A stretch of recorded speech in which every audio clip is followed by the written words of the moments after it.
नमस्कार दोस्तों, कैसे हैं? बढ़िया। जैसे कि आप लोग जानते हैं कि हमारे यूट्यूब चैनल में यूपी पीसीएस 2023 को देखते हुए प्रिलिमिनरी एग्ज़ाम के लिए प्रिपरेशन के लिए प्रोग्राम चल रहे हैं, जिसके मद्देनज़र हम लोग विभिन्न संस्थानों के मॉडल टेस्ट पेपर तो सॉल्व कर ही रहे हैं। इसके साथ ही हम लोग करंट अफेयर के भी वीडियो बनाकर आप लोगों के सामने भेज रहे हैं। इसके साथ एक पत्रिका, एक संस्थान है जिसका नाम है दृष्टि आईएएस संस्थान, वो मासिक करंट अफेयर निकालता है। तो पीसीएस के लिए उसने एक करंट अफेयर की बुक मार्केट में लॉन्च की है। तो जैसा कि हम लोग जानते हैं कि पीसीएस उत्तर प्रदेश के हर घर में बच्चा कोई ना कोई तैयारी करता होता है। तो इस तैयारी में कई बार उसके पास वो संसाधन उपलब्ध नहीं हो पाते हैं या शीघ्र उपलब्ध नहीं हो पाते हैं जो आज हमें ज़रूरत है। तो इसी के लिए मार्केट में दृष्टि आईएएस संस्थान के विभिन्न माहों की जो करंट अफेयर है उसका वीडियो हम लोग बना रहे हैं। तो आज वीडियो हम लोग डिस्कस करेंगे मार्च 2023 के करंट अफेयर की, जो उत्तर प्रदेश पीसीएस 2023 के मद्देनज़र देखते हुए संस्थान ने मार्केट में निकाली है। ज़रा देखते हैं इसमें क्या है।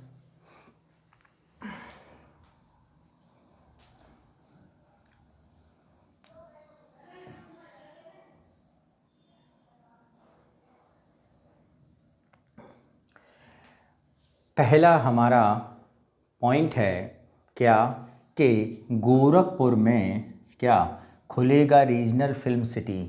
जैसा कि हम लोग जानते हैं कि उत्तर प्रदेश सरकार ने हाल ही में घोषणा की है कि उत्तर प्रदेश में एक फिल्म सिटी और खोला जाएगा, जो रीजनल लैंग्वेज जैसे भोजपुरी, ठीक है, मैथिली और आदि जो लोकल भाषा हैं, क्षेत्रीय भाषाएं हैं, उनको प्रमोट करने के लिए फिल्म सिटी को बनाया जाना है।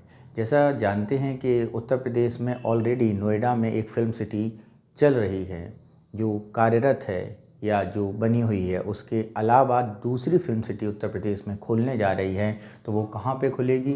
वो मित्रों खुलेगी गोरखपुर में। कहाँ पे खुलेगी मित्रों? गोरखपुर में खुलेगी। ठीक है, ज़रा देखते हैं क्या जानकारी मिली। 28 फरवरी 2023, कब? 28 फरवरी 2023 उत्तर प्रदेश के मुख्यमंत्री योगी आदित्यनाथ की पहल पर राज्य के नोएडा में फिल्म सिटी के साथ अब पूर्वांचल गोरखपुर में भी एक फिल्म सिटी खुलने जा रही है। यानी कहाँ पे खुल रही है? पूर्वांचल के गोरखपुर में। ठीक है, यह जानकारी हमें मिली कहाँ से है? ये जानकारी के अनुसार मुंबई के कारोबारी अतुल गर्ग ने रीजनल फिल्म सिटी के लिए प्रदेश सरकार के साथ एमओयू साइन किया है। किसने किया है साइन?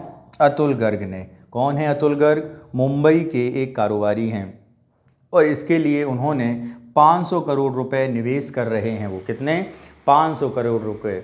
अब ये देखिए ज़रा, किस रीजनल लैंग्वेज या रीजनल फिल्म सिटी क्या है? रीजनल फिल्म सिटी क्या है? भोजपुरी भाषा की सबसे महंगी फिल्म के फिल्मांकन के बाद अब गोरखपुर रीजनल फिल्म सिटी बनाने का फैसला लिया गया है। क्यों? क्योंकि अगर हम बात करें भोजपुरी भाषा का या भोजपुरी फिल्मों का कारोबार कितना है, तो मित्रों साल भर का 2000 करोड़ से भी बड़ा कारोबार इन फिल्मों का है। इसी के मद्देनज़र ऐसा किया गया है। तो यहाँ पे हमारा जो क्वेश्चन बनता है तो ये बन रहा है, कहाँ पे खुली जा रही ये है, और पहले से कहाँ पे थी? नोएडा में थी। ठीक है, तो कौन कौन सा पॉइंट बना? पहला, दूसरा, तीसरा, अतुल गर्ग चौथा। ठीक है, और कितना निवेश? 500 करोड़। पाँचवा आगे देखते हैं। गोरखपुर रीजनल फिल्म सिटी खुलने के बाद पूर्वांचल की प्रतिभाओं को बाहर नहीं जाना पड़ेगा और गोरखपुर में भोजपुरी एवं नेपाली सिनेमा का हब बना हुआ है ऑलरेडी। ठीक है मित्रों, तो 500 करोड़ के निवेश से 2000 से अधिक लोगों को कैसा प्रत्यक्ष और अप्रत्यक्ष रोजगार मिलेगा। बेहतर कनेक्टिविटी के लिहाज से गोरखपुर को फिल्म सिटी के लिए बेहतर विकल्प बताया जा रहा है। ठीक है, इसके अलावा कौन कौन सी भाषाओं के लिए इसमें होगा? भोजपुरी के साथ कौन कौन सी भाषाएं होंगी? अवधी, बुंदेलखंडी, ब्रज और अन्य क्षेत्रीय भाषाओं को इसमें मौका मिलेगा क्या करने के लिए, यहाँ पर अपनी भाषा को प्रमोट और अपनी भाषा की फिल्में प्रदर्शित और उनको बनाने के लिए। ठीक है, तो पॉइंट याद रखना, पहले नोएडा में था, गोरखपुर में अब बनाया जा रहा है। अतुल गर्ग की ने AMU साइन किया, 28 फरवरी को ये खबर आई थी। नेक्स्ट है हमारा आज का दूसरा, उत्तर प्रदेश में कूड़ा उठाने का डोर टू डोर अभियान। कौन सा अभियान है, डोर टू डोर अभियान। जरा इसे देखते हैं चर्चा में क्यों है, पहले इस पर चर्चा करते हैं। 27 फरवरी 2023 को उत्तर प्रदेश स्वच्छ भारत मिशन नगरीय के निदेशक नेहा शर्मा, कौन, नेहा शर्मा ने बताया शहरी क्षेत्र को साफ करने के लिए नगर विकास विभाग ने 4 से 31 मार्च तक स्वच्छ भारत मिशन नगरीय डोर टू डोर अभियान का कौन सा चरण है मित्रों, तीसरा चरण चलाया, जिसमें गीला और सूखा कूड़ा अलग अलग देना होगा। तो यहाँ पर अगर हम पॉइंट समझें तो कौन कौन से पॉइंट महत्वपूर्ण हो रहे हैं। पहला महत्वपूर्ण हो रहा है 27 फरवरी 2023 को उत्तर प्रदेश सरकार द्वारा निदेशक नेहा शर्मा ने बताया क्या कि अब हम डोर टू डोर का कौन सा कैंपेन, तीसरा कैंपेन शुरू कर रहे हैं, जिससे गीला और सूखा दोनों कूड़े को अलग अलग एकत्र किया जाएगा। ठीक है, अगर हम इसके प्रमुख बिंदुओं पर बात करें तो यही प्रमुख बिंदु समझें। नेहा शर्मा ने बताया Swachh Bharat mission door to door अभियान के तीसरे चरण में गीला और सूखा अलग अलग करने से गंदगी फैलाने वालों पर जुर्माना, पहला पॉइंट, जुर्माना वसूल किया जाएगा। और जुर्माना कितना, 50 रुपये से 2000 रुपये तक का जुर्माना है। यहाँ पर उन्होंने बताया 1 फरवरी से 100% डोर टू डोर कलेक्शन और कूड़े को अलग अलग करने की जानकारी देने का अभियान चलाया जाएगा। कब से चलाया जाएगा, 1 फरवरी से। ठीक है, 1 फरवरी से 100% डोर टू डोर कलेक्शन और कूड़े को अलग करने की जानकारी देने का अभियान चलाया जाएगा। ठीक है, इसका देख लेते हैं कौन सा चरण है मित्रों, तीसरा चरण है। पहला चरण प्रार्थना व दूसरा सहमति था। पहला चरण क्या था, प्रार्थना, और दूसरा चरण सहमति, और तीसरा चरण समाप्त होगा। ठीक है, 3 मार्च को समाप्त होगा। कब होगा मित्रों, 3 मार्च को। कब समाप्त हो रहा है, 3 मार्च को ये समाप्त होगा। तो जरा इनकी थीम समझना, पहले चरण का था प्रार्थना, दूसरे चरण की थी सहमति, और तीसरे चरण को कहा गया है डोर टू डोर कैंपेन। ठीक है, तीसरे व अंतिम चरण में कूड़े को अलग अलग न करने वालों के खिलाफ कार्रवाई शुरू की जाएगी। और स्पष्ट है कि निकाय परिधि में स्थित gate day colony, RWUA colony, bulk waste निकालने वालों को चालान किया जाएगा। लोगों को पोस्टर बैनर के माध्यम से चालान के बारे में सचेत किया जाएगा। निकाय अधिकारी रोजाना निरीक्षण कर इसका पालन न करने वालों का चालान करेंगे। ठीक है, नेहा शर्मा ने इसके अलावा क्या बताया, 6 लाख से अधिक आबादी वाले शहरों को लेकर विशेष रूप से निर्देश जारी किए गए हैं कि जुर्माना राशि अधिक रहने वाली है।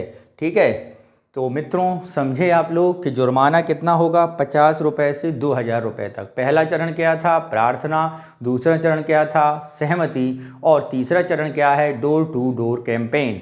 कब तक चलेगा, 1 फरवरी से 31 मार्च तक। ठीक है मित्रों, और इसके अलावा इसमें जिसमें आबादी 6 लाख से ज़्यादा है वहाँ पर चालान की राशि और भी अधिक बढ़ाई जा सकती है।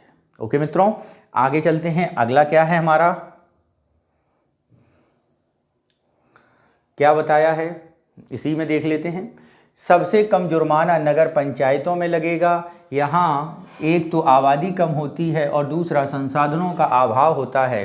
ठीक है, नगर निगम में डोर टू डोर कलेक्शन की व्यवस्था के लिए निजी कंपनी स्वच्छता कॉरपोरेशन के साथ करार करेंगी और कंपनी के कामकाज पर नज़र रखने के लिए नगर निगम फीडबैक संस्था के साथ करार किया जाएगा।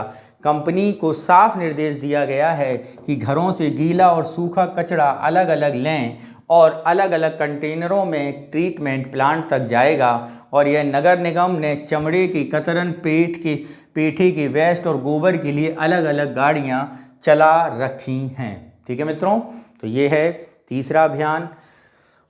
नेक्स्ट है हमारी अगली न्यूज़, सबसे ज़्यादा समय तक उत्तर प्रदेश के मुख्यमंत्री रहने वाले बने योगी आदित्यनाथ।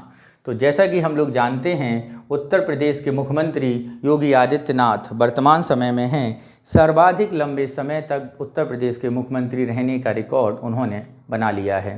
जरा देखते हैं इसमें क्या बताया गया है।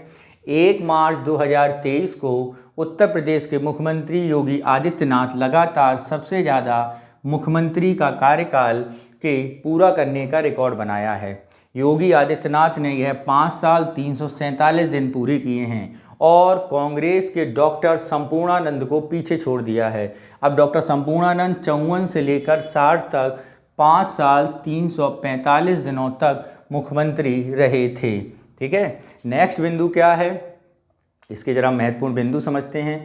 योगी आदित्यनाथ ने पहली बार 19 मार्च 2017 को उत्तर प्रदेश के मुख्यमंत्री के तौर पर शपथ ली थी और 25 मार्च 2022 को अपने दूसरे कार्यकाल के तौर पे शपथ ली थी। ठीक है, इससे पहले वो गोरखपुर की लोकसभा सीट से सांसद निर्वाचित थे। ठीक है मित्रों, नेक्स्ट अगर चलें, सपा प्रमुख अखिलेश यादव लगातार 5 साल 4 दिन तक उत्तर प्रदेश के मुख्यमंत्री रहे थे। बसपा सुप्रीमो मायावती 4 साल 307 दिन तक रही थी। ठीक है, मायावती 4 बार उत्तर प्रदेश की मुख्यमंत्री बनी हैं। मुलायम सिंह यादव लगातार 3 साल 257 दिन तक मुख्यमंत्री रहे थे। ठीक है मित्रों, नेक्स्ट चलते हैं अगले पॉइंट पर। अगला पॉइंट क्या है हमारा, देखते हैं। मुख्यमंत्री योगी आदित्यनाथ उत्तर प्रदेश के ऐसे नेताओं में से हैं जिनका नेतृत्व किसी एक पार्टी ने लगातार दूसरी बार सरकार बनाई है।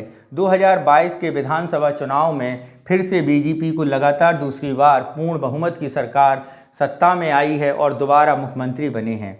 ठीक है, लगातार बीजेपी, योगी आदित्यनाथ बीजेपी के पहले ऐसे मुख्यमंत्री हैं जो लगातार 5 साल तक उत्तर प्रदेश की सत्ता संभाल चुके हैं। इससे पहले कोई भी बीजेपी का लगातार 5 साल तक मुख्यमंत्री नहीं रहा था। इसके अलावा गोविंद वल्लभ पंत, मायावती और अखिलेश यादव ही लगातार 5 साल तक उत्तर प्रदेश के मुख्यमंत्री रहे थे। तो ये वाला पॉइंट मित्रों क्या है, गोविंद वल्लभ पंत, मायावती और अखिलेश यादव क्या हैं, पहली बार 5 साल तक मुख्यमंत्री रहने वालों के लिस्ट में आते हैं। दूसरा, कोई नेता 5 साल का कार्यकाल पूरा नहीं किया।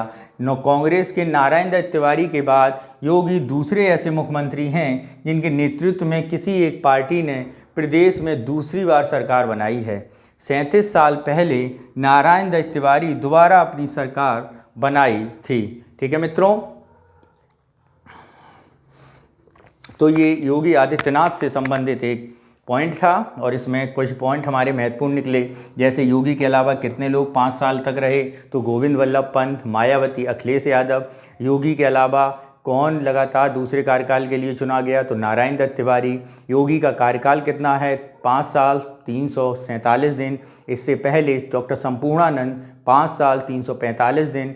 ठीक है, तो यही सीध मायावती कितने समय तक, 4 बार यूपी की मुख्यमंत्री रहीं। मुलायम सिंह यादव 3 बार मुख्यमंत्री रहे। ठीक है मित्रों, तो ये कुछ महत्वपूर्ण पॉइंट हैं इसमें। नेक्स्ट चलते हैं अगला है हमारा उत्तर प्रदेश के 4 और ज़िलों में गोंड जाति को, यानी जो गोंड जनजाति है हमारी, उनको एसटी का दर्जा दिया गया है।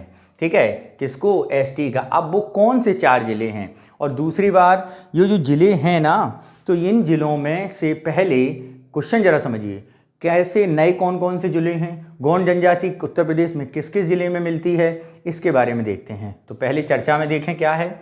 2 मार्च 2023, कब, 2 मार्च 2023 को समाज कल्याण मंत्री असीम अरुण ने बताया कि केंद्र द्वारा अधिसूचना जारी की गई कि उत्तर प्रदेश सरकार ने प्रदेश के 4 जिलों संत कबीर नगर, कुशीनगर, चंदौली, भदोई में गोंड जाति को अनुसूचित जनजाति एसटी का दर्जा देते हुए प्रमाण पत्र जारी करने का फैसला किया है। ठीक है, प्रमाण पत्र जारी करने का फैसला कहाँ पर, 4 जिलों पर, संत कबीर नगर, कुशीनगर, चंदौली और भदोई। कहाँ पर मित्रों, संत कबीर नगर, चंदौली, भदोई और कुशीनगर। एक बार और दोहराते हैं, संत कबीर नगर, कुशीनगर, चंदौली और भदोई। ठीक है, 4 जिलों पर। इसके अलावा कुछ महत्वपूर्ण पॉइंट देखते हैं हम लोग। समाज कल्याण मंत्री कल्याण के मुख्य सचिव डॉक्टर हरिओम ने इस संबंध में शासनादेश जारी करते हुए संबंधित जिलाधिकारियों को बताया कि केंद्र सरकार द्वारा संविधान की अनुसूचित जाति अनुसूचित जनजाति उत्तर प्रदेश के क्रम में अनुसूचित जाति जनजातियों के आदेश में द्वितीय संशोधन को मंजूरी दी गई है और इसमें उत्तर प्रदेश में गौंड, कौन कौन होता है गौंड में, धुरिया, नायक, ओझा, पठारी, राजगौंड को अनुसूचित जनजाति की श्रेणी में शामिल कर दिया गया है। इसके आधार पर मिर्जापुर व सोनभद्र के साथ अब 4 और जिले संत कबीर नगर, कुशीनगर, चंदौली और भदोई में निवास करने वाली जनजाति गौंड जनजाति जो होगी वो एसटी यानी शेड्यूल ट्राइब्स यानी अनुसूचित जनजाति के तौर पे जानी जाएगी। ठीक है मित्रों, नेक्स्ट है हमारा अगला, सेंट्रल विस्टा की तर्ज पर उत्तर प्रदेश में भी बनेगा नया विधान भवन।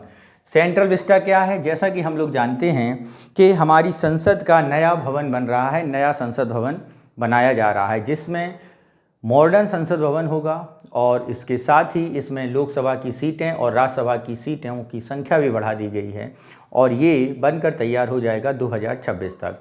हो सकता है कि अगले टेन्योर में 2026 में जो 24 के चुनाव के बाद हमें नई संसद में अपने सांसदों के प्रवेश को देखने को मिले। तो मित्रों, मैं ये कह रहा हूँ कि इसी तर्ज पर उत्तर प्रदेश विधानसभा ने भी अपने लिए एक अलग से विधानमंडल बनाने की घोषणा की है, क्योंकि नए पुराना विधानमंडल या विधानसभा भवन कैसा हो गया था, वो जर्जर हो चुका था। ठीक है, और दूसरी बात उसमें मॉडर्न आधुनिक सुविधाएं भी नहीं थीं। ठीक है, तो जो नया बनाया जाएगा उसमें कई तरह की आधुनिक सुविधाएं होंगी। देखते हैं क्या क्या सुविधाएं होंगी मित्रों।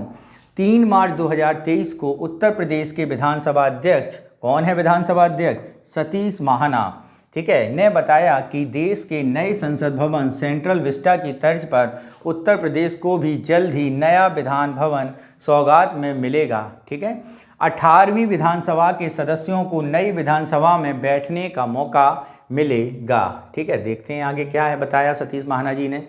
सतीश महाना ने बताया 2027 से पहले विधान भवन का निर्माण पूरा करने का लक्ष्य रखा गया है। इसे पूरी तरह इको फ्रेंडली, भूकंप रोधी और आधुनिक सुविधाओं से लैस कर दिया जाएगा। ठीक है, मौजूदा भवन काफ़ी पुराना हो चुके के कारण बढ़ती ज़रूरतों के मुताबिक जगह कम, आसपास भारी यातायात का दबाव के चलते अन्यत्र विधान भवन बनाने की तैयारी की जा रही है। इसके लिए प्रारंभिक तौर पर 50 करोड़ रुपए का बजट रखा गया है। ठीक है मित्रों, उत्तर प्रदेश सरकार का लक्ष्य है कि 18वीं विधानसभा में का कम से कम एक सत्र का आयोजन विधान भवन में हो जाए और नए विधान भवन के निर्माण की बढ़ती ज़रूरतों के अनुसार किया जाएगा। ठीक है, नेक्स्ट है हमारा इसमें आगे जो नया विधान भवन देखते हैं। नया विधान भवन पुराना करीब 100 साल पुराना है, जिसकी नींव 15 दिसंबर 1922 में तत्कालीन गवर्नर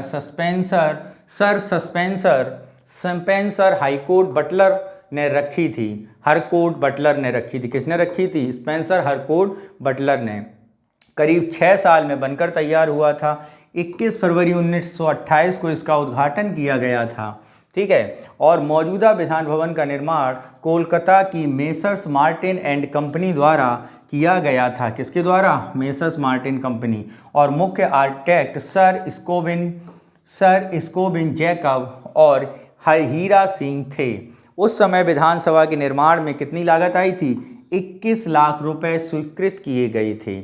ठीक है, उत्तर प्रदेश का मौजूदा विधान भवन यूरोपियन और अवधि निर्माण की मिश्रित शैली का उत्कृष्ट उदाहरण है। ठीक है, इसमें फिलहाल 403 विधायकों के बैठने की व्यवस्था है। ठीक, नेक्स्ट अगर आगे देखें, 1935 के विधान परिषद की बैठकों के कार्यालय जुलाई 1935 में विधान परिषद की बैठकों और कार्यालयों के कक्षों के लिए अलग चैम्बर प्रस्ताव किया गया था। एक्सटेंशन भवन का निर्माण मुख्य वास्तुविद A.M. मॉर्टिमर द्वारा किया गया। इसे लोक निर्माण विभाग की देखरेख में 1937 में 1937 में पूरा किया गया था।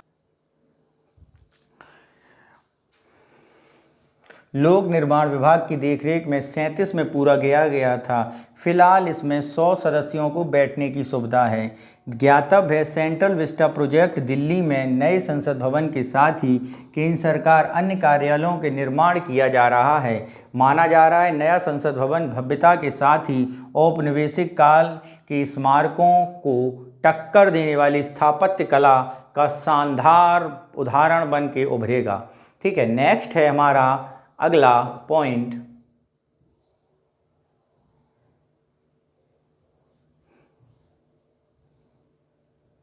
उत्तर प्रदेश के बरेली मंडल में बनेंगे 5 ग्रामीण लर्निंग सेंटर। क्या बनेंगे?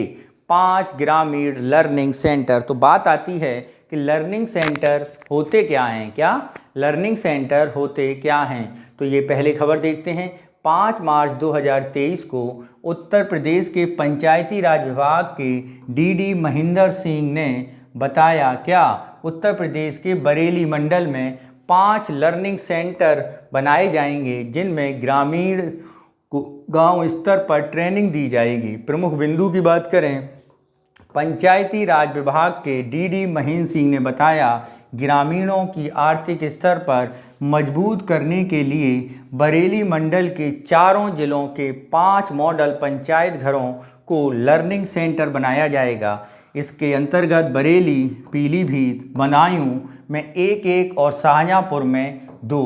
क्या शाहजहांपुर में कितने? 2 ग्राम पंचायतों का लर्निंग सेंटर बनाए जाएंगे। ठीक है, और ये लर्निंग सेंटर ग्रामीणों को खेती किसानी के लेकर उद्यमी बनाने तक की बारीकियां सिखाई जाएंगी। तो मित्रों बताऊं कि ये जो लर्निंग सेंटर हैं बेसिकली हमारे किसानों की आय को दुगना करने के लिए बनाई जा रही है। इससे होगा क्या? इसे मॉडल तौर पर बरेली मंडल में शुरू किया गया है, जिसमें किसानों के लिए ट्रेनिंग दी जाएगी और उनकी उपज को एज ए औद्योगिक उपज के रूप में, रॉ मटेरियल के रूप में उन्हें पर्याप्त आमदनी मिल सके और वो अपना औद्योगिक के नज़रिए से अपना छोटा मोटा कोई भी उद्योग के रूप में भी उसे तैयार कर सकें। ये सारी चीज़ें क्या की जाएंगी? बनाई जाएंगी मित्रों। इसके साथ ही अगर हम बात करते हैं कि ये लर्निंग सेंटर कहाँ कहाँ हैं, तो मित्रों ये पहली पीलीभीत, ये बरेली, बदायूं, यहाँ पर तो कितने हैं?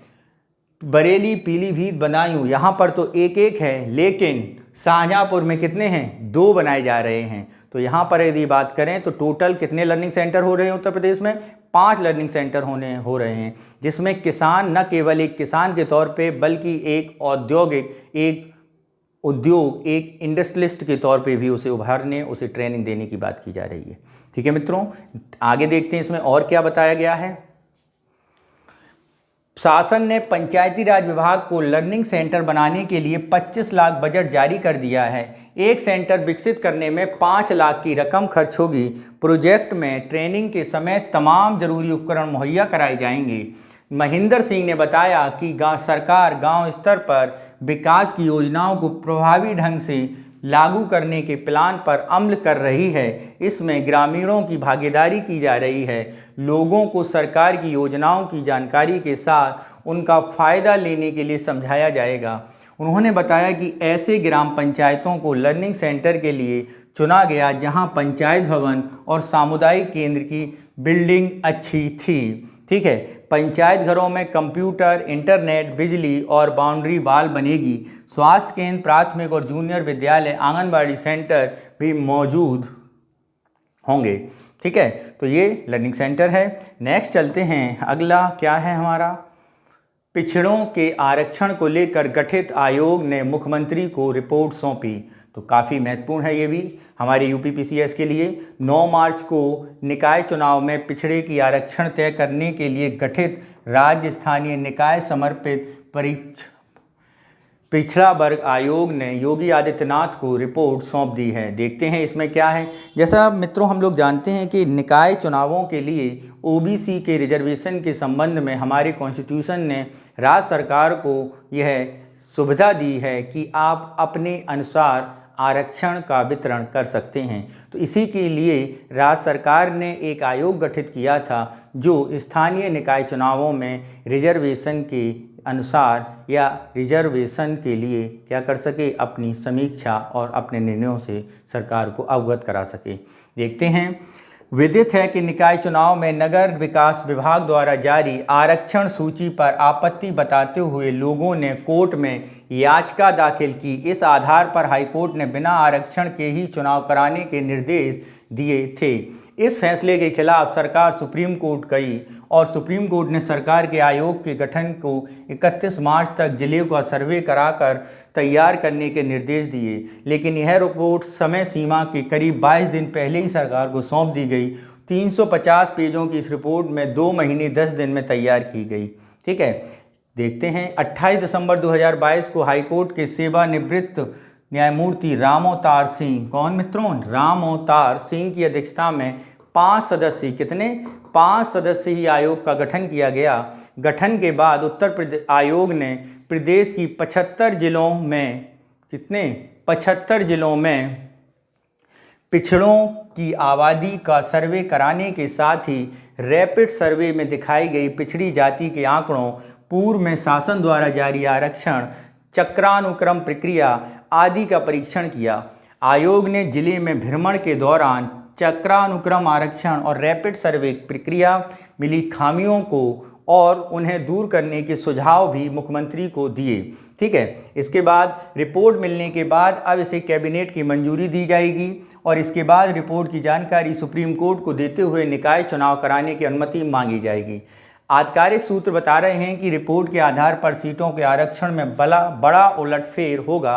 नगर विकास विभाग ट्रिपल टेस्ट के आधार पर मेयर व अध्यक्ष की सीटों के नए सिरे से आरक्षण करेगा। अनारक्षित कई सीटें ओबीसी के खाते में जा सकती हैं। विभाग के एक उच्च पदस्थ सूत्र का कहना है कि राज्य सरकार आयोग की रिपोर्ट इसी माह सुप्रीम कोर्ट में रखने और चुनाव कराने की अनुमति मांगेगी। सुप्रीम कोर्ट इस अनुमति के मिलते ही मेयर और अध्यक्ष की सीटों के आरक्षण का काम शुरू कर दिया है। ठीक है मित्रों, तो ये कौन अध्यक्ष, इसमें अगर हम बात करें तो इस निकाय चुनाव के लिए कौन सी समिति बनी, ये क्वेश्चन महत्वपूर्ण है। तो रामोतार सिंह की अध्यक्षता में 5 सदस्यीय समिति बनी थी। ठीक है, इसमें केवल हमारा रामोतार सिंह का ही महत्वपूर्ण बनता है। अगला देखते हैं, उत्तर प्रदेश की पहली खेल नीति। उत्तर प्रदेश राज्य एक बना है जिसने पहली खेल नीति दी है, यानी अपनी गेम पॉलिसी लॉन्च की है। जरा देखते हैं गेम पॉलिसी में क्या है उत्तर प्रदेश की में।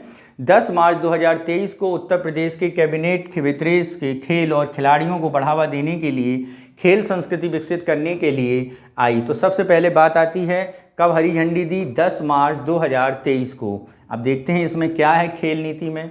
तो सबसे पहला पॉइंट है, इस खेल नीति में खिलाड़ियों को शारीरिक दक्षता से लेकर ट्रेनिंग तक खास ख्याल रखा गया है। इसके साथ ही नए खेल भारतीय खेल प्राधिकरण की तर्ज पर राज्य खेल प्राधिकरण का गठन भी किया जाएगा तथा निजी अकादमियों और स्कूल कॉलेजों को खेलों से जोड़ा जाएगा। इसके अलावा इस नीति के तहत हर विद्यालय में 40 मिनट का समय खेल, शारीरिक शिक्षा और योग के लिए निर्धारित किया जाएगा। राज्य ट्रिपल पी मॉडल के तहत अलग अलग खेलों के 14 सेंटर और एक्सीलेंस तैयार कराएगा। राज्य में 5 हाई परफॉर्मेंसेस सेंटर स्थापित किए जाएंगे।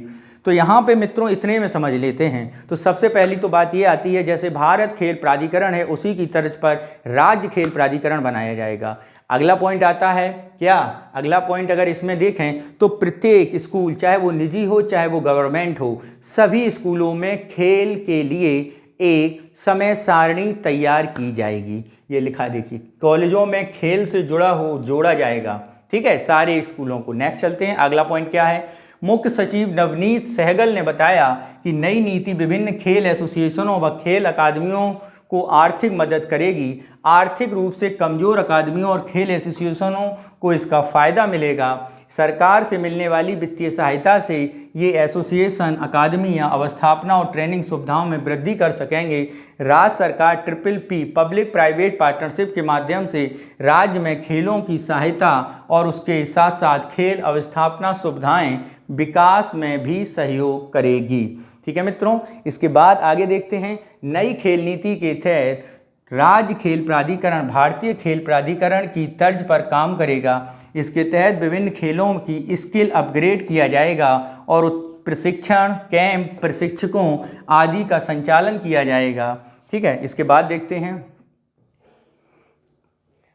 खेल नीति लागू होने से देश व राज्य में खिलाड़ियों की शिक्षा प्रशिक्षण हासिल करेंगे, खेलों में रोजगार के अवसर बढ़ाए जाएंगे। खेल विश्वविद्यालय की स्थापना, जैसा कि हम लोग जानते हैं कि उत्तर प्रदेश में एक ध्यानचंद खेल यूनिवर्सिटी, एक विश्वविद्यालय मेरठ में बनाया जा रहा है। कहाँ बनाया जा रहा है? मेरठ में बनाया जा रहा है। ठीक है, खेल विश्वविद्यालय की स्थापना राज्य में योग प्रबंधकों, प्रशासकों, संचालन कर्मियों के पुल तैयार करने में मदद मिलेगी। खेल विश्वविद्यालय में खेलों से संबंधित विभिन्न पाठ्यक्रमों के जरिए रोजगार बढ़ेंगे। खेल विभाग राष्ट्रीय अंतर्राष्ट्रीय खेलों के आयोजन को उत्तर प्रदेश में लाने के लिए खेल संघों के साथ मिलकर काम करेगा। इससे बड़ी संख्या में कर्मचारियों की भर्ती होगी। ठीक है, राज्य खेलों के लिए 10 करोड़ रुपए एक खेल विकास कोष बनाया जाएगा। ये महत्वपूर्ण है मित्रों, एक खेल विकास कोष बनाया जाएगा। कितने का? 10 करोड़ का। कितने का मित्रों? 10 करोड़ का। ठीक है, इससे राज्य में श्रेष्ठ खिलाड़ियों को खासा फायदा होगा। उन्हें अंतर्राष्ट्रीय स्तर पर उपकरण खरीदने में आसानी होगी, विदेशों में ट्रेनिंग और अच्छा प्रदर्शन में मौका मिलेगा। इसके अलावा खिलाड़ियों को विदेशी प्रशिक्षक, फिजियोलॉजिस्ट, मनोवैज्ञानिक आदि उपलब्ध होंगे। ठीक है, उत्तर प्रदेश सरकार खिलाड़ियों की आर्थिक मदद भी करेगी। खेल नीति के अनुसार हर पंजीकृत खिलाड़ी को 5 लाख रुपए का स्वास्थ्य बीमा होगा। कितने का मित्रों? 5 लाख रुपए का। ये भी महत्वपूर्ण है। ठीक है, एकलव्य खिलाड़ी कोष से ट्रेनिंग और प्रतियोगिता के दौरान खिलाड़ियों को लगने वाली चोट के इलाज के लिए भी प्रदेश सरकार ही धन उपलब्ध कराएगी। एकलव्य क्रीड़ा कोष। ठीक है, खिलाड़ियों को बेहतर प्रशिक्षण देने के लिए स्किल पावर के अनुरूप उन्हें तैयार किया जाएगा। इसके लिए खिलाड़ियों को 3 श्रेणियां होंगी। पहली श्रेणी, तीनों श्रेणी महत्वपूर्ण है मित्रों। पहली श्रेणी में ग्रास रूट यानी जमीनी स्तर के खिलाड़ी होंगे, जिसकी शुरुआती प्रशिक्षण दिया जाएगा। दूसरा श्रेणी डेवलपमेंट की होगी। इसमें प्रतिभाशाली खिलाड़ियों को खोजकर उन्हें भविष्य के खिलाड़ी के तौर पर विकसित करने के लिए एक्शन प्लान बनाकर प्रशिक्षित किया जाएगा। तीसरी श्रेणी एलीट क्लास के खिलाड़ी आएंगे। ये वो स्थापित खिलाड़ी होंगे जो विभिन्न खेलों में राज्य का प्रतिनिधित्व करते हैं। ऐसे खिलाड़ियों को राष्ट्रीय और अंतर्राष्ट्रीय स्तर पर बेहतर प्रदर्शन के लिए प्रेरित किया जाएगा। तो सबसे पहले जमीनी खिलाड़ियों को प्रशिक्षण, द्वितीय श्रेणी डेवलपमेंट करने के लिए है और तृतीय श्रेणी एलीट क्लास के खिलाड़ियों के लिए बनाई गई है। नेक्स्ट चलते हैं, कैबिनेट मीटिंग में खेल नीति के अलावा मंत्रिपरिषद से खेलों से जुड़े प्रस्तावों को भी मंजूरी दी है। इससे खेलो इंडिया यूनिवर्सिटी गेम्स का आयोजन किया गया। विभिन्न कमेटियों को एक्टिवेट करने से जुड़े प्रस्ताव पर सहमति जताई गई। इसके अलावा ग्रामीण इलाकों में स्टेडियम, ओपन जिम संचालन प्रबंधन के लिए नीति बनाने का निर्णय लिया गया, ताकि पीढ़ी को सुविधाएं दी जा सकें और होनहार खिलाड़ी गांव से निकलें और प्रदेश का नाम रोशन करें। नेक्स्ट चलते हैं। नेक्स्ट हमारा क्या है? नई वाहन स्क्रैप पॉलिसी को कैबिनेट की मंजूरी।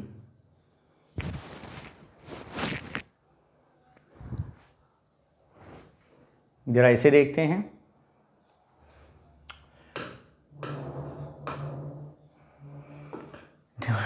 क्या है? 10 मार्च 2023 को उत्तर प्रदेश के मुख्यमंत्री योगी आदित्यनाथ ने कैबिनेट की बैठक में प्रदेश के विभाग द्वारा वाहन स्क्रैप पॉलिसी के प्रस्ताव को मंजूरी दी। प्रमुख बिंदु क्या हैं?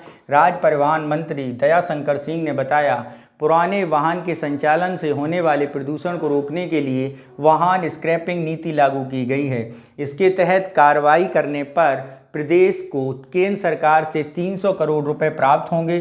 3 बिंदुओं पर कार्रवाई पर पहली किस्त के रूप में 50 करोड़ रुपए प्राप्त होंगे। ठीक है, कितने रुपए? 300 करोड़ और पहली किस्त 50 करोड़ की। ठीक है, नेक्स्ट चलते हैं। इसके तहत प्रदेश में पंजीकृत वाहन स्क्रैपिंग सुविधा 15 वर्ष या उससे अधिक पुराने वाहनों को स्क्रैपिंग एवं उनकी अपेक्षित संख्या उपलब्ध कराए जाने, निक्षेप प्रमाण पत्र साक्ष्यकृत वाहनों की छूट प्रदान किए जाने और पंजीकृत स्क्रैपिंग सुविधा को स्क्रैप किए जाने वाले वाहन पर लंबित बकाया कर और एक मुश्त छूट प्रदान किए जाने की कार्रवाई करनी है। प्रदेश में पुराने और निष्प्रयोज्य हो चुके व्यावसायिक एवं गैर व्यावसायिक वाहनों पर देय बकाया करों में छूट प्रस्ताव को मंजूरी दी गई है। ठीक है, और इसके अंतर्गत 2003 में पूर्व राज्य में रजिस्ट्रीकृत सभी श्रेणियों के वाहनों में 75% की छूट दी जाएगी। कितने? 75। ठीक है, 2003 से पूर्व।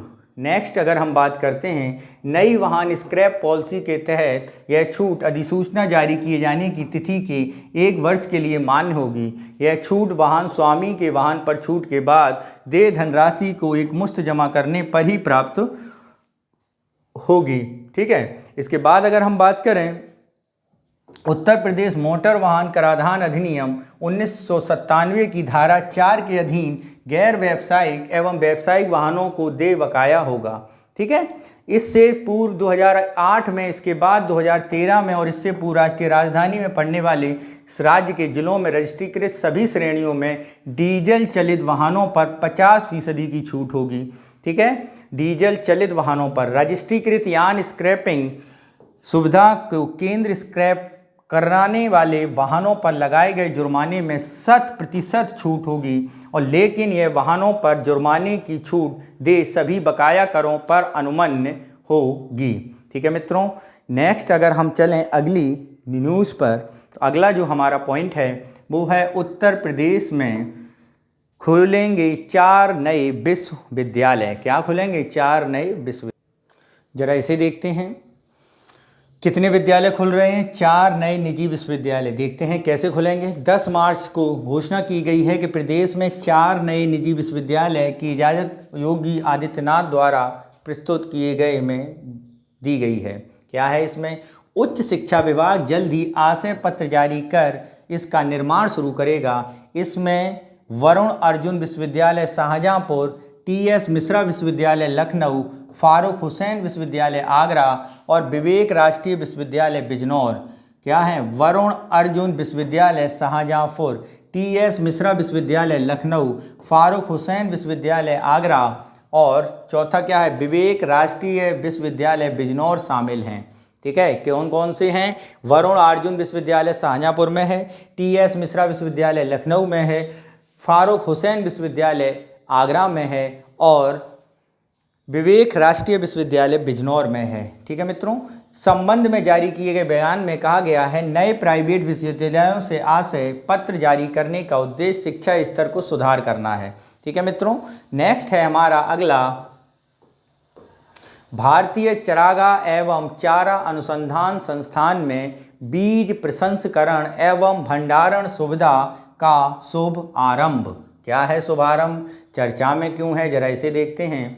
11 मार्च 2023 को केंद्रीय कृषि एवं किसान कल्याण मंत्री नरेंद्र सिंह तोमर ने भारतीय कृषि अनुसंधान परिषद के भारतीय चारागाह एवं चारागाह अनुसंधान संस्थान झांसी के बीज प्रसंस्करण एवं भंडारण सुविधा का उद्घाटन किया। इस अवसर पर महिला कृषक सम्मेलन, क्या मित्रों? महिला कृषक सम्मेलन भी आयोजित हुआ। तो महिला कृषक सम्मेलन कहाँ हुआ? झांसी में हुआ। भारतीय चारागाह एवं चारा अनुसंधान संस्थान कहाँ पर है? झांसी में है। ठीक है, तो इसमें सुविधा का शुभारंभ किया गया है। किसका? बीज प्रसंस्करण और भंडारण सुविधा का। ठीक है, बीज प्रसंस्करण की 3 इकाइयाँ थीं, एक धारवाड़ और श्रीनगर स्थित अनुसंधान केंद्रों में स्थापित की गई हैं, जिन्हें कृषि मंत्रालय की लागत से 7 करोड़ रुपए का वित्तीय सहायता दी जाएगी।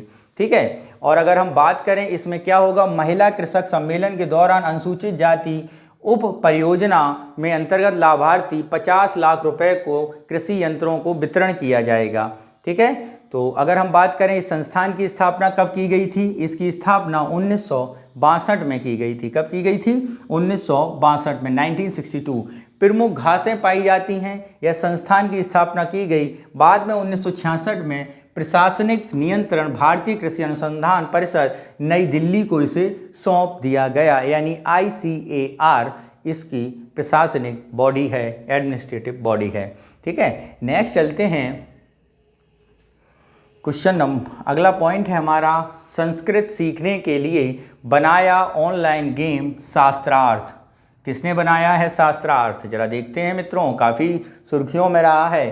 13 मार्च 2023 को मीडिया से मिली जानकारी, इलाहाबाद विश्वविद्यालय के कॉलेज यूइंग क्रिश्चियन महाविद्यालय में संस्कृत विभाग के अध्यक्ष डॉक्टर अरुणय मिश्रा ने संस्कृत सीखने के लिए ऑनलाइन गेम ऐप बनाया है जिसका नाम शास्त्रार्थ रखा है। क्या है?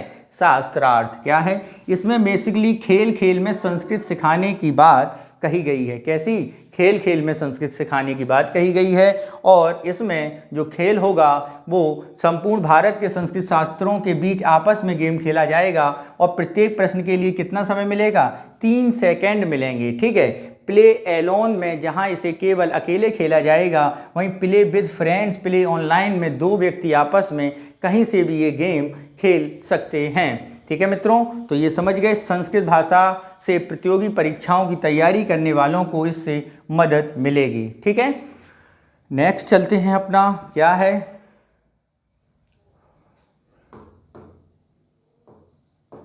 उत्तर प्रदेश टाउनशिप नीति 2023। कौन सी? उत्तर प्रदेश टाउनशिप नीति। तो देखते हैं उत्तर प्रदेश टाउनशिप नीति कब आई मार्केट में? 14 मार्च 2023 इसमें आई थी।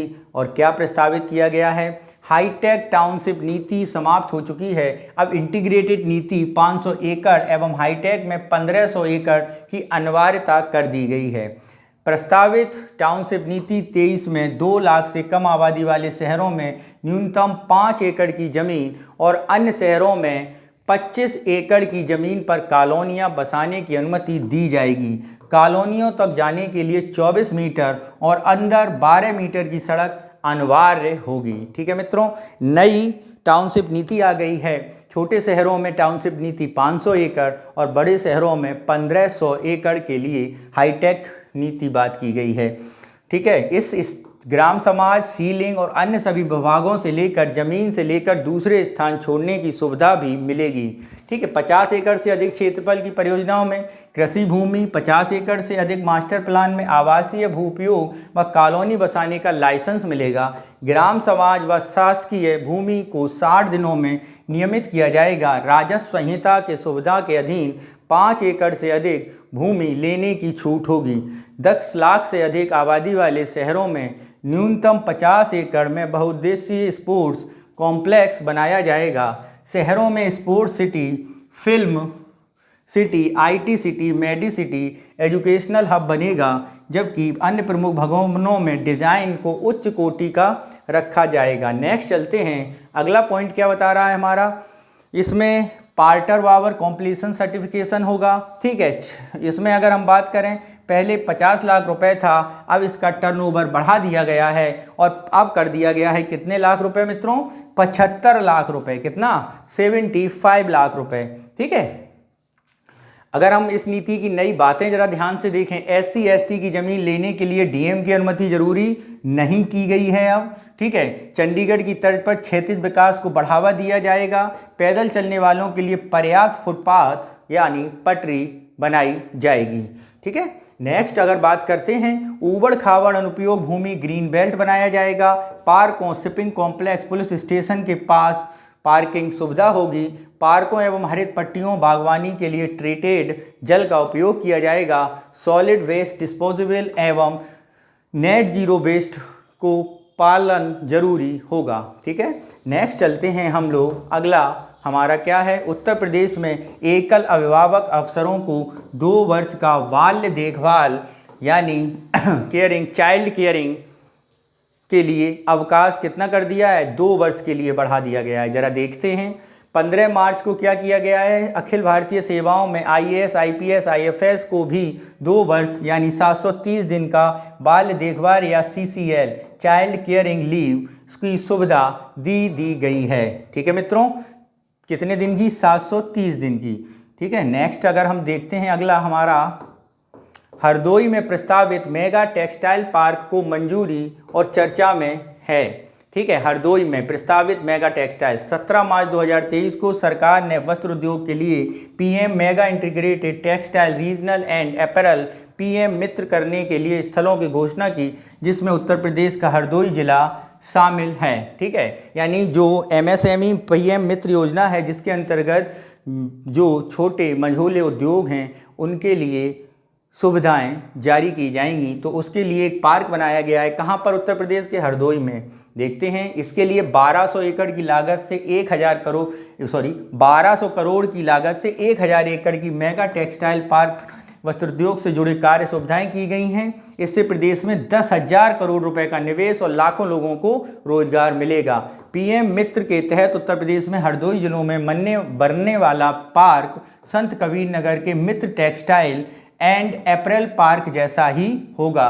इसके लिए प्रदेश को 5 अरब रुपए मिलेंगे। उल्लेखनीय है, केंद्र सरकार ने देश में 7 राज्यों तमिलनाडु, तेलंगाना, गुजरात, कर्नाटक, मध्य प्रदेश, उत्तर प्रदेश और महाराष्ट्र, तमिलनाडु, तेलंगाना, गुजरात, कर्नाटक, मध्य प्रदेश और उत्तर प्रदेश और महाराष्ट्र, कितने राज्य? 7 राज्यों में। कौन कौन से? एक बार फिर से, तमिलनाडु, तेलंगाना, मध्य प्रदेश, कर्नाटक, गुजरात, उत्तर प्रदेश और महाराष्ट्र में पीएम मित्र प्रधानमंत्री mega integrated textile reason and apparel park करने की मंजूरी दी है। ठीक है, इसमें होगा क्या, जरा इसे समझ लेते हैं। इसमें 51% का अंश उत्तर प्रदेश सरकार, जबकि 49% का अंक क्या होगा? प्रतिशत का अंश भारत सरकार होगी। यानी यूपी गवर्नमेंट कितना निवेश करेगी? 51% टोटल लागत का, और भारत सरकार कितना करेगी? 49% भारत सरकार करेगी। ठीक है, तो ये पॉइंट जरा ध्यान से रखना। अमूमन इसका जस्ट अपोजिट होता था, लेकिन पीएम मित्र योजना में ये किया गया है कि राज्य सरकार 51 वेयर करेगी और केंद्र सरकार 49 वेयर करेगी। ठीक है मित्रों, नेक्स्ट है कि वस्त्र मंत्रालय पार्क सीएबी विकास के लिए पूंजीगत सहायता के तौर पर 500 करोड़ रुपए तक की वित्तीय सहायता प्रदान की जाएगी। पीएम मित्र पार्क में इकाइयों में तेजी से कार्यान्वयन को प्रोत्साहित करने के लिए प्रति पार्क 300 करोड़ रुपए तक प्रतिस्पर्धी प्रोत्साहित और समर्थन भी प्रदान किया जाएगा। ठीक है, मास्टर डेवलपर और निवेशक इकाइयों के अतिरिक्त प्रोत्साहन सुनिश्चित करने के लिए भारत सरकार की अन्य योजनाओं के साथ सम्मिश्रण की सुविधा भी प्रदान की जाएगी। ठीक है, तो ये हुआ हमारा किस मॉडल पर बनेगा ये पार्क? PPP मोड पर बनेगा।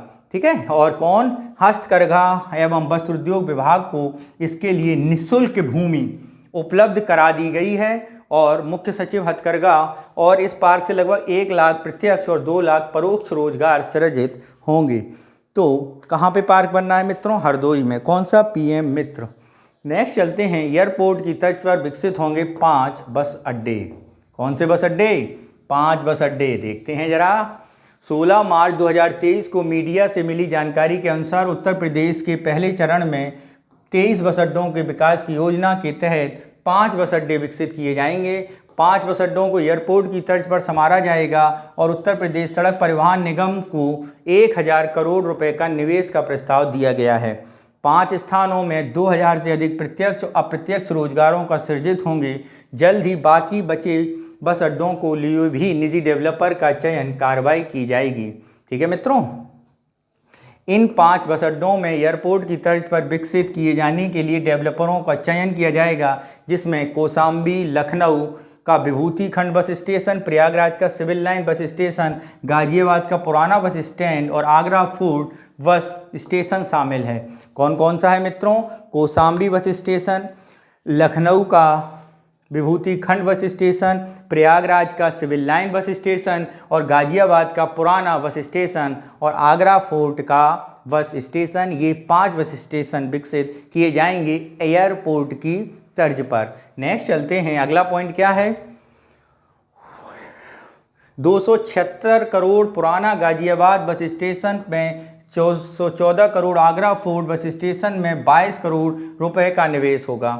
ठीक है, लिफ्ट की सुविधा होगी, वीवीआईपी लॉज होंगे, कैफेटेरिया होगा, फूड पार्क होगा, शॉपिंग मॉल होगा, वेटिंग एरिया होगा, एस्केलेटर होंगे। ठीक है, तो ये चलते हैं आगे। अगला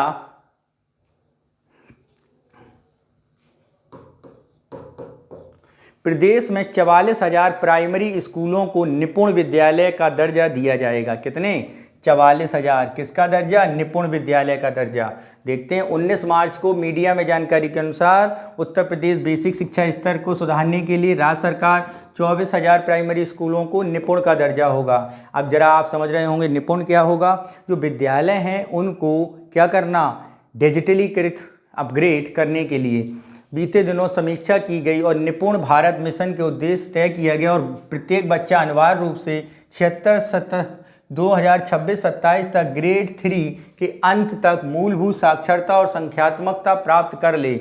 यह मिशन, जिसे समग्र शिक्षा की केंद्र पर आयोजित योजना में शुरू की गई स्कूली शिक्षा मूलभूत बच्चों को तक पहुंच प्रदान कराने और उन्हें स्कूल में बनाए रखने पर ध्यान केंद्रित करेगा। बेसिक शिक्षा विभाग के लिए निर्देशों के अनुसार प्रत्येक एकेडमिक रिसोर्सेज पर्सन को दिसंबर 2 तक 10 स्कूलों के निपुण बनाना होगा। इस पर अंत तक 44,000 से ज़्यादा स्कूल निपुण बनाना लक्ष्य है। शिक्षक संकुलों के लिए जुलाई 2023 तक संकुलों का निपुण बनाना अनिवार्य होगा और इसके माध्यम से 41,000 से ज़्यादा स्कूल निपुण बनाने का लक्ष्य है। ठीक है मित्रों, अभी बात क्या है, प्रत्येक जिले में कम से कम एक ब्लॉक को निपुण बनाने का निर्देश दिया गया है और यह दिसंबर 2023 तक 75 ब्लॉकों को निपुण बनाने का लक्ष्य है। ठीक है मित्रों, निपुण निर्देश के साथ टूल किट भी तय की गई है और उल्लेखित प्लान में 100% कक्षाओं पर लागू किया जाएगा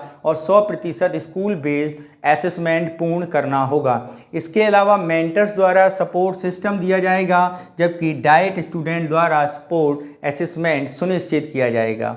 ठीक है मित्रों, नेक्स्ट है हमारा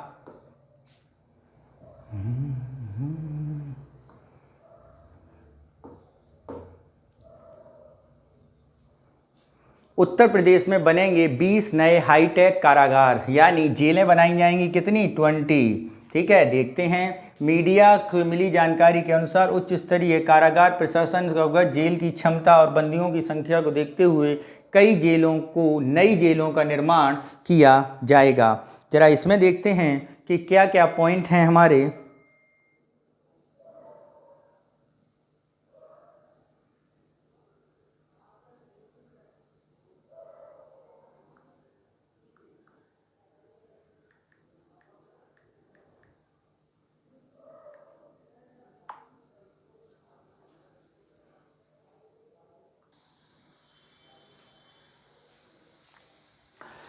राज्य के कई जेलों का निर्माण, 11 ऐसे जेल चिन्हित किए गए हैं जहां पर अभी कोई जेल नहीं है। कौन से जेल? 11 ऐसे जिले।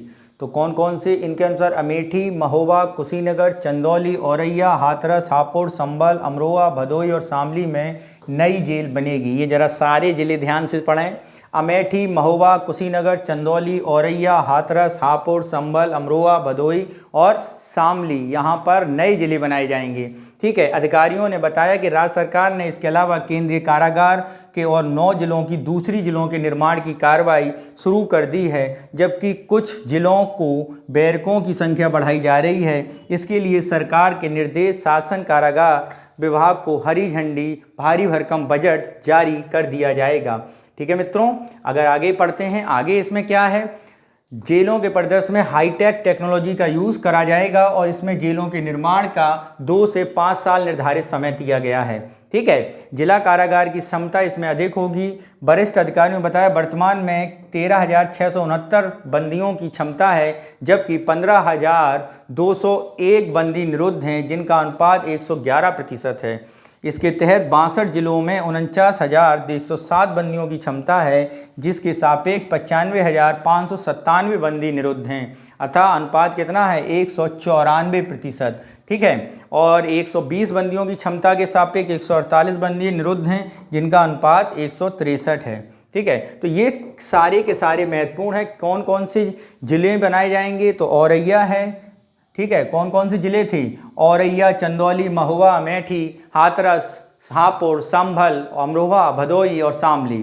ठीक है मित्रों, नेक्स्ट है हमारा मुख्यमंत्री ने किया इंडिया पुलिस एथलेटिक्स चैंपियनशिप का उद्घाटन क्या किया है? All India police athletics championship का उद्घाटन कब? 21 मार्च 2023 को। कब किया? ये भी डेट याद रखना, 21 मार्च 2023 को। चैंपियनशिप 25 मार्च तक चलेगी। कब चलेगी? 25 मार्च तक। तो बताया 10 साल बाद राज्य में Akhil Bharatiya police athletics meet का आयोजन किया गया है और इसका आयोजन सीमा सुरक्षा बल की शुरुआत की गई। इस सम्मेलन चैंपियनशिप में केंद्र शासित राज्यों और पुलिस के 32 टीमों के 1300 अधिक प्रतियोगियों ने भाग लिया। ठीक है, नेक्स्ट चलते हैं। उत्तर प्रदेश में 18 प्राचीन और ऐतिहासिक स्थल संरक्षित घोषित किए गए हैं। कितने मित्रों? 18। क्या है इसमें? 23 मार्च 2023 को प्रदेश के पर्यटन मंत्री ने जयवीर सिंह ने बताया कि प्रदेश सरकार के 18 प्राचीन और ऐतिहासिक महत्व के स्थल संरक्षित किए गए हैं। प्रमुख बिंदु की बात करें, सभी स्थल को एशियंट मॉन्यूमेंट्स प्रिजर्वेशन एक्ट 1904 की धारा 3 के अधीन संरक्षित घोषित किया जाएगा। ठीक है, राज्य पुरातत्व विभाग द्वारा संरक्षित 18 स्मारकों स्थलों में जनपद झांसी स्थित शिवालय, प्राचीन कोलू कुशमणैया चंपत राय का महल, उत्तर मध्यकालीन किले बंजारों का मंदिर, बैर पिसनारी दाई मठ, पठामणी टहलों की किला, दिनारगढ़ी और राम जानकी मंदिर शामिल हैं। ठीक है, झांसी में स्थित शिवालय प्राचीन ये सारे हैं। और संत कबीर नगर के कोटीला, प्रयागराज स्थित रानी का तालाब, इष्टिका निर्मित प्राचीन विष्णु मंदिर, गंगोला शिवालय और जनपद महुआ का शिव तांडव, खंकरा मठ, फर्रुखाबाद का प्राचीन शिव मंदिर और इटावा का कौन सा है? इटावा में शिव मंदिर जो स्थित है, जिसे हम नीलकंठ मंदिर के तौर पे, टिक्सी टेम्पल के तौर पे जानते हैं, संरक्षित घोषित किया गया है। किसकी तौर पर?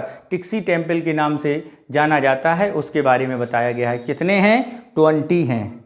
तो ये 20 आपको हेरिटेज के याद करने, 18 प्राचीन स्थलों को। ठीक है, और ये कहाँ पर हैं? इटावा में है, झांसी में है, फर्रुखाबाद में है, प्रयागराज में है। ठीक है, कहाँ पर है? अगर हम एक बार देखें तो झांसी, सर्वाधिक किससे लिए गए हैं?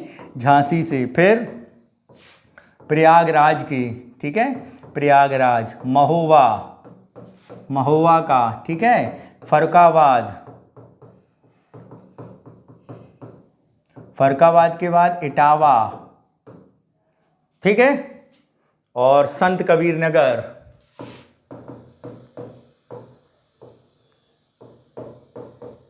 कौन सा? संत कबीर नगर। ठीक है,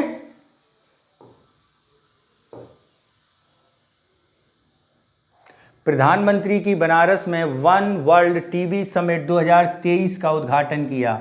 कब किया? 24 मार्च 2023 को। ठीक है, ये 24 मार्च है। ठीक, और योगी आदित्यनाथ ने कब किया था? 21 मार्च को किया था। ये भी डेट याद रखना मित्रों। कौन सी? 24 मार्च मोदी की और योगी आदित्यनाथ की कौन सी डेट मित्रों? उनकी डेट आपको याद रखनी है 23 मार्च। ठीक है, 24 मार्च। तो जरा देखते हैं क्या किया है मोदी ने बनारस में। अनेक राज्यों के राज्यपाल, सचिव और स्वास्थ्य मिशन के प्रबंधक निदेशक ऑनलाइन शामिल हुए। कंपनी, उद्योगों के सामाजिक गैर सामाजिक टीबी चैंपियनशिप ने भाग लिया।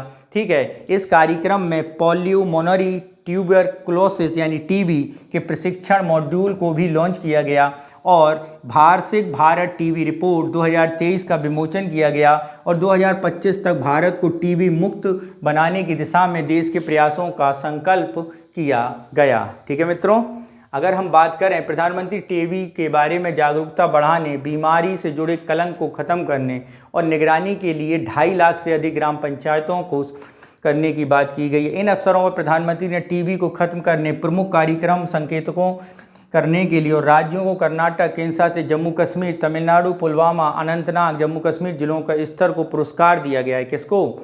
जिलों को सम्मानित भी किया गया। कौन कौन से जिलों को? प्रदेशों में कर्नाटक और केंद्र शासित में जम्मू कश्मीर को सम्मानित किया गया है। नीलगिरी तमिलनाडु और पुलवामा जम्मू कश्मीर और अनंतनाग जम्मू कश्मीर के जिला स्तर पर अच्छा काम हुआ है। ठीक है। मोदी ने एक national institute for research in tuberculosis जैसे ICMR संस्थानों में दुनिया का सबसे बड़ा राष्ट्रीय टीबी संक्रमण सर्वेक्षण पूरा किया है, ठीक है। गौरतलब है मार्च 2018 में प्रधानमंत्री मोदी ने 2025 तक टीबी को खत्म करने की प्रतिबद्धता जताई थी, जबकि शेष विश्व 2030 तक टीबी को खत्म करने के लिए निर्धारित किया गया है, ठीक है मित्रों। नेक्स्ट है हमारा 520 mobile veterinary unit flag of toll free helpline 1962 का शुभारंभ। ये क्या है? ये मित्रों है टोल फ्री नंबर, क्या है ये? 91962। और इसमें क्या होगा? मत्स्य पालन, पशुपालन, डेयरी, ठीक है। मंत्री जो पुरुषोत्तम रूपाला हैं, उन्होंने योगी आदित्यनाथ ने पशुधन स्वास्थ्य एवं रोग नियंत्रण योजना शुरू की है, ठीक है। और इसके लिए हेल्पलाइन नंबर 1962 दिया है, ठीक है। और इसके लिए क्या है? एक एम्बुलेंस सेवा वेटरनरी फ्लैग तो के तौर पे शुरू की गई है, ठीक है। देखो जरा, जैसे अगर एम्बुलेंस 108 डायल करके एम्बुलेंस जैसी सुविधा होगी, ठीक है। इसके बाद 1962 से हेल्पलाइन सुविधा होगी। दुग्ध उत्पादन में अगर हम बात करें तो भारत में नंबर 1 स्थान किसका है? उत्तर प्रदेश का है मित्रों। किसका है मित्रों? उत्तर प्रदेश का है। मोबाइल वेटरनरी यूनिट उपलब्ध कराई जाएगी, ठीक है। भारत को कारण उत्तर प्रदेश भारत में नंबर 1 है। इसके अलावा अगर हम बात करें 5 जोनों में इंटीग्रेटेड कमांड कंट्रोल के माध्यम से निराश्रित 12 लाख गायों और 11 लाख गोवंश को संरक्षण के लिए अकेले उत्तर प्रदेश ही उठा रहा है ये खर्चा, ठीक है। तो ये काफ़ी महत्वपूर्ण जानकारी है। पीलीभीत टाइगर रिजर्व को कंजर्वेशन एशियोड टाइगर स्टैंडर्ड्स का दर्जा मिला है, ठीक है। पीलीभीत टाइगर रिजर्व को डिप्टी डायरेक्टर नवीन खंडेलवाल ने बताया, बाघों के संरक्षण रखरखाव के बेहतर प्रबंधन के लिए PTR का अवार्ड दिया गया है, ठीक है।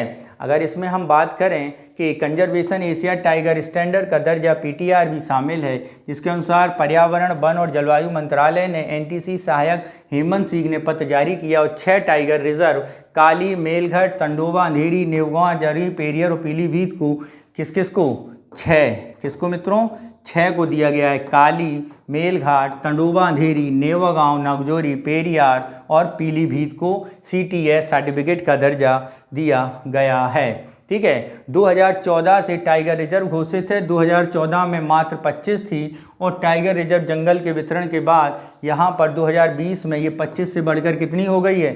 65 हो गई है, ठीक है। संयुक्त राष्ट्र विकास कार्यक्रम UNDP पारिस्थितिकी संतुलन मिस मिंडोरी पिक्स्टन की ओर से नवंबर 2000 को अंतर्राष्ट्रीय स्तर का टाइगर X2 अवार्ड भी दिया गया था, टाइगर X2, ठीक है। नेक्स्ट चलते हैं, अगला हमारा क्या है? मनरेगा में मजदूरी देने के लिए नई दरों की घोषणा। उत्तर प्रदेश ने नई दरों की घोषणा कर दी है। जो पहले 213 थी, अब वो कितनी हो गई है? 230 हो गई है। कितनी हो गई है मित्रों? 230 हो गई है, ठीक है। मनरेगा में दरों के अंतर्गत 3 करोड़ रुपए अधिक मजदूरी प्रतिदिन रोजगार 17 रुपये अधिक मिलेगा, ठीक है। कितना? 17 रुपये अधिक। और लगातार 30 दिन काम करेगा तो उसे मिलने वाली कुल मजदूरी 510 रुपये का इजाफा हो जाएगा, ठीक है। इसके अलावा अगर हम बात करें कि किसे सबसे ज़्यादा मिलता है यहाँ पे, तो पूरे भारत में सबसे ज़्यादा हरियाणा के मजदूरों को दिया जाता है। कितना? 380 के करीब, ठीक है। नेक्स्ट चलते हैं क्वेश्चन नंबर, अगला है हमारा पॉइंट, उत्तर प्रदेश में लागू होगी स्क्रैप पॉलिसी। तो उत्तर प्रदेश देश का पहला ऐसा राज्य बन गया है जिसने केंद्र की तर्ज पर राज्य में भी एक स्क्रैप पॉलिसी लागू की है, ठीक है। 2023 में कब किया गया है? चंद्रभूषण सिंह ने बताया कि परिवहन विभाग द्वारा भारत के मानक के आधार पर कबाड़ नीति लागू की जाएगी, ठीक है।